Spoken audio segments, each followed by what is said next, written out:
مان لیے اسی پہ اپنی زندگی کو گزار دیے.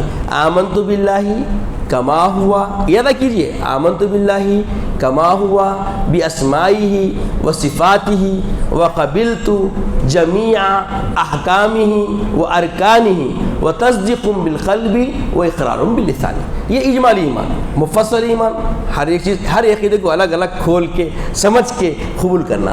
آمنت باللہ و ملائکتہ و کتبہ و رسلہ والیوم الآخر والقدر خیرہ و شرہ من اللہ تعالی والبعث بعد الموت. یہ کیا ہے؟ ایمان مفصل. ہر ایک کو آخرت کی فکر، تقدیر، اچھا برا جو معاملہ زندگی ہوتا تقدیر سے ہے، جڑا ہوا ہے اس پہ سب. خود جب یہ عقیدے پہ آ گئے تو آسانی سے عمل بھی ہو جاتا. آئیے آج ہم کلمہ شہادت بھی پڑھ لیتے ہیں. کلمہ طیبہ جو ہے نا، یہ کئی طیبہ بولتے ہیں. جیسے کلمہ طیبہ کوئی پڑھتا ہے انہیں پاک ہوا تھا، ایسا پاک ہوتا، ایسا پاک ہوتا. آقا دو جہاں سرور کائنات سے فرماتے ہیں کلمہ طیبہ کو ایک پلڑے میں رکھ دیا جائے اور ساری دنیا کو ایک پلڑے میں رکھ دیا جائے، کلمہ طیبہ کا پلڑا جھک جائے گا. یہ سوچے وزن، یہ ہماری عقل کے حساب سے مثال دے رہے آقا صلی اللہ علیہ وسلم. ورنہ اس کے فوائد کیا ہے؟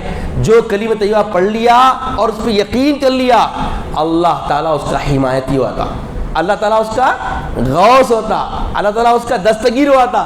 ہائے ہائے ہائے ہائے کیا بتاؤں، یقین پختہ ہوتا. تو کیا ہے کلمہ طیبہ؟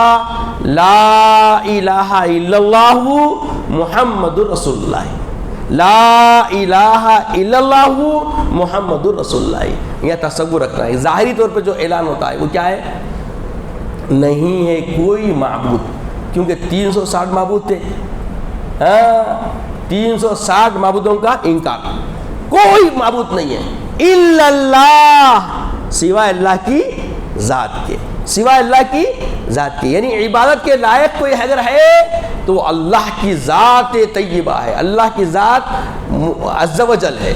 اس کے بعد محمد الرسول اللہ صلی اللہ علیہ وسلم، محمد، ذات محمد جو ہے یہ اللہ کے پیغام رساں، رازداں، وہ پیغام ہم تک دے رہے ہیں. وصلی اللہ تعالیٰ علی خیر خلقہ ونبی مبارک وسلم. الحمدللہ. جو ایسا سننا نہیں پڑھ لے پڑھ لیجیے.